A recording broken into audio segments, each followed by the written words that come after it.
tackling tough topics to help you think reasonably about life's most important issues. This is Thinker Sensitive.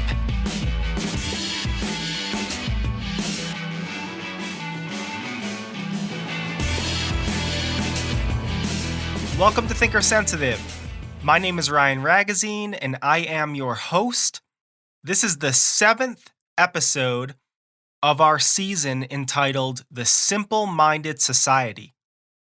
Today, we're going to be talking about a particular kind of censorship, online censorship.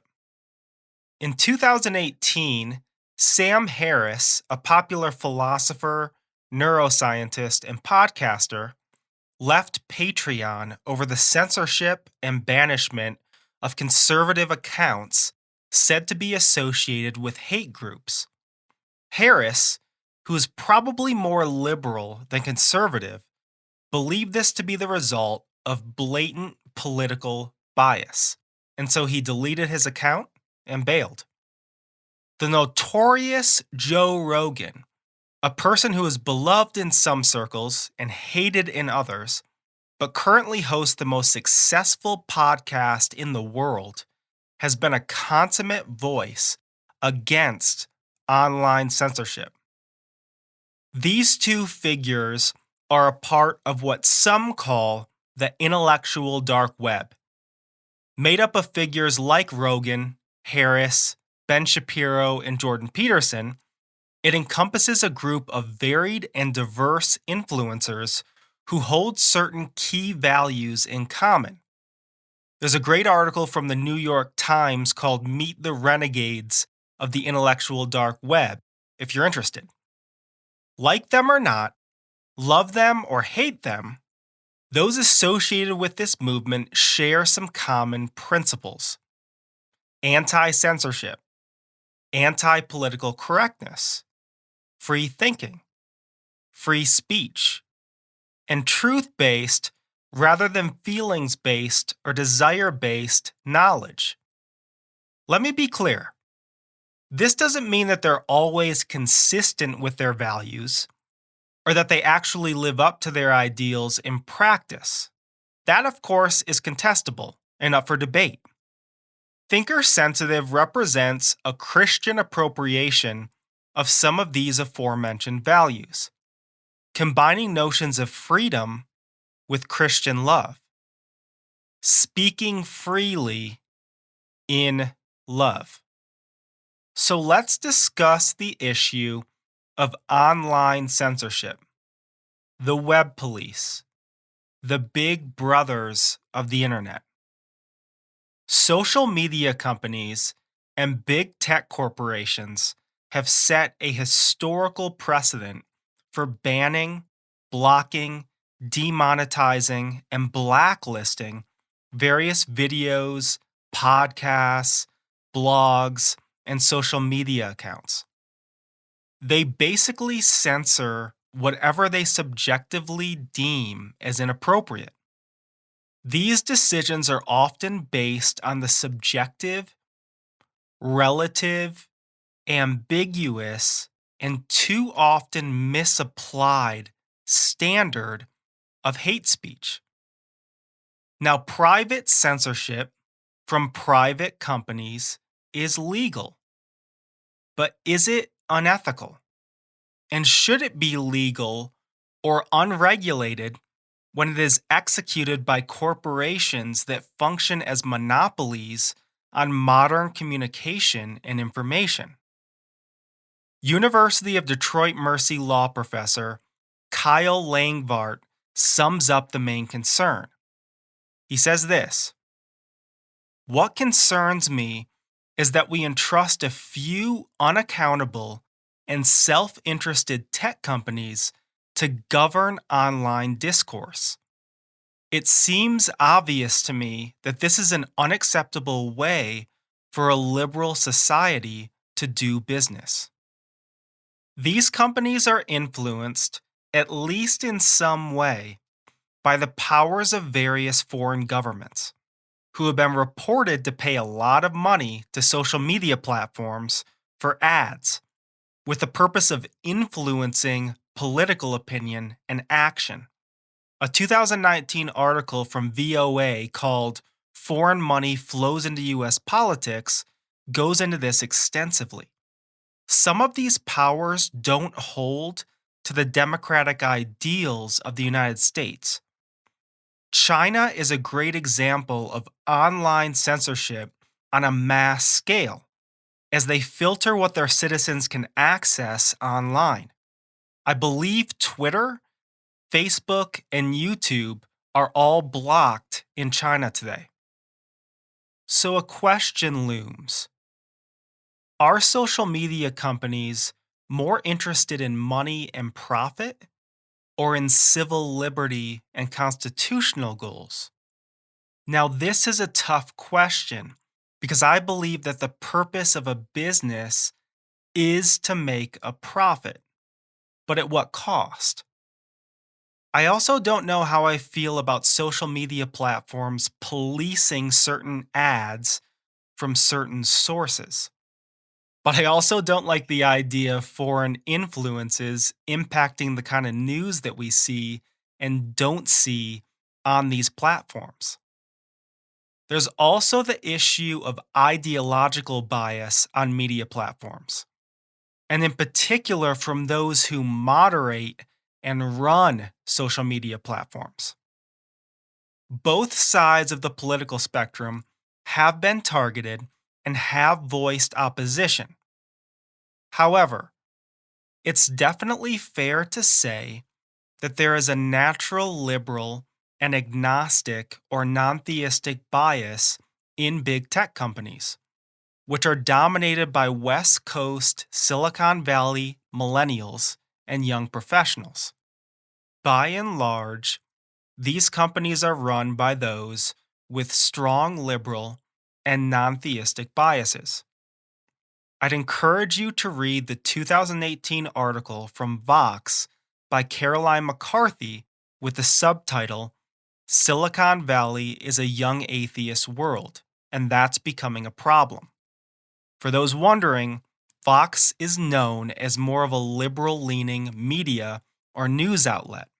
So the fact that this article came from Vox is rather telling.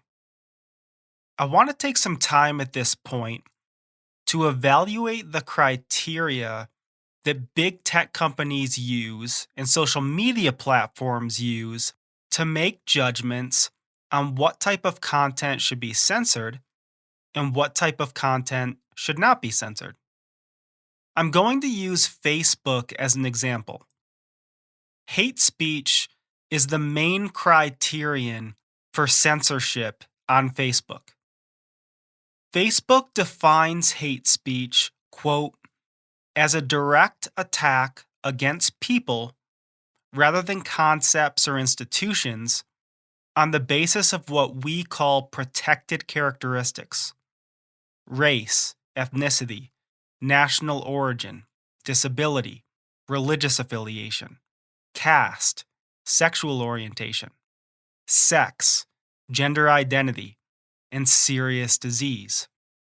They later go on to say, quote, we define attacks as violent or dehumanizing speech, harmful stereotypes, statements of inferiority, expressions of contempt, disgust or dismissal, cursing, and calls for exclusion or segregation. Misinformation has also become a standard. In recent years, Facebook has started to remove accounts that they believe can contribute to imminent physical harm. They've started to flag certain posts that they believe to be inaccurate, making them less visible and placing warning labels on them. And they also remove certain accounts from recommendations. Let me give my personal opinion on these things. As far as misinformation goes, I gave my opinion on the last episode. I'm a bit leery of this kind of thing. I'm not sure that I trust Facebook moderators with this job, and I'm concerned about a possible slippery slope. Where do you draw the line? Who is making these decisions? Are the people in charge of making these decisions qualified to make these decisions? This is a tech company, not an ethics committee. I know Facebook recently put together an oversight board, but it only reviews the most difficult and challenging cases. And it's also been criticized as being too left leaning, though I'm not sure how true that is. I think private citizens and individual users carry a responsibility to fact check the information that they encounter on their own. I do understand the impetus to correct misinformation, but doesn't the ultimate responsibility here rest on the shoulder of the consumer and the individual? Is there something to be said here about the loss of notions like responsible citizenship and personal responsibility and accountability? As far as hate speech goes, I'm fine with the definition and standard created by Facebook. In fact, their definition of hate speech is very similar to my own. The problem is not the criterion as stated, nor the application of the criterion as stated. The problem is, first, on a general societal level, hate speech or the label of hate speech is too broad, too vague, and used too loosely. Second, people are often unable to distinguish between attacking an argument and attacking a person, or between disliking an idea or action and disliking the person who has the idea and does the action. Third, in an age of hypersensitivity, social justice warriors, and simple mindedness, many people are alarmists who are prone to look for hate speech in places that it doesn't actually exist. Much of this is driven by ideological bias and the suppressing of divergent ideas in the public sphere. We are much more likely to mischaracterize an idea that we don't like as hate speech than to mischaracterize or misconstrue an idea that we do like as hate speech. In the case of Facebook, moderators and the general public alike who are given the ability to flag content all fall into these common trappings. This is not just a Facebook problem. The other big tech companies have the same issues. Moderation in these contexts seems to be a more natural job for lawyers, philosophers, and ethicists than members of the tech community, though I don't know what kinds of backgrounds these moderators have. Let's take a quick look at some examples of censorship from Google. It's been found that certain words and phrases have been excluded from the autocomplete feature of the Google search bar. Some of this has been dictated by political bias. Look up the quote, crooked Hillary, end quote issue during the Hillary Clinton email scandal, for example. Search engine results can also vary based on personalization and location. Does this mean that if I live in a super conservative area, that I will mostly see conservative content? If so, this could lead to echo chambers and the suppression of divergent or alternative perspectives. Censorship also takes place on YouTube. According to an article from The Verge by Julia Alexander in September 2019, YouTube's teams had removed more than 100,000 videos and 17,000 channels since the company implemented changes to its hateful content policies in June of that same summer. But it doesn't just stop there. Google News has been known to ban news sources from its news feed for ideological differences. According to a CNN article in 2005, Google, quote, blacklisted all CNET reporters for a year after the popular technology news website published personal information about one of Google's founders, Eric Schmidt, in a story about growing privacy concerns. Google Ads also has a history of censorship that we could talk about. Of course, as most of you know, this is not just a Google problem. Twitter and other social media companies do many of the same things and fall into many of the same trappings. But what can be done about this? I think the reality is that there are no easy answers or solutions. One possibility is greater clarity and transparency. Susan Nossel, the CEO of PEN America, said this on the matter, quote, "But we are concerned about the discretion that exists at the hands of these platforms, and we advocate for greater transparency for the public to understand how Facebook, Twitter, Instagram, etc. make decisions that affect their individual online expression." Another possibility would be regulation and greater accountability.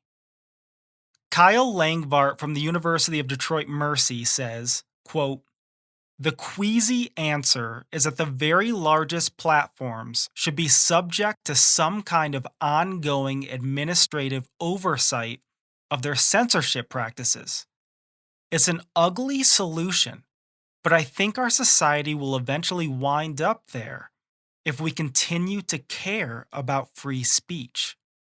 I know Facebook has an oversight committee now, but does their oversight committee need an oversight committee? I think that's a valid question. But then would an external third-party oversight committee be policing Facebook and impeding the freedom of a private company? I think this is why Kyle calls this possibility an ugly solution. Responsible citizens do need to work to raise awareness and to raise concern. It's possible that change could occur through public pressure. If the situation gets really bad, boycotting or protesting are possibilities. If you protest, though, just please remember to keep it peaceful. The last possibility I have listed would be the creation of alternative platforms. But so many of these alternatives so far seem like just the other side of the coin in so many ways. Thanks again for listening, and we'll see you next time. This episode, and all episodes of Thinker Sensitive, are available at thinkersensitive.com, iTunes, Spotify, and more. If you enjoy our content and wish to donate to help us grow our online community of thinkers, please visit thinkersensitive.com.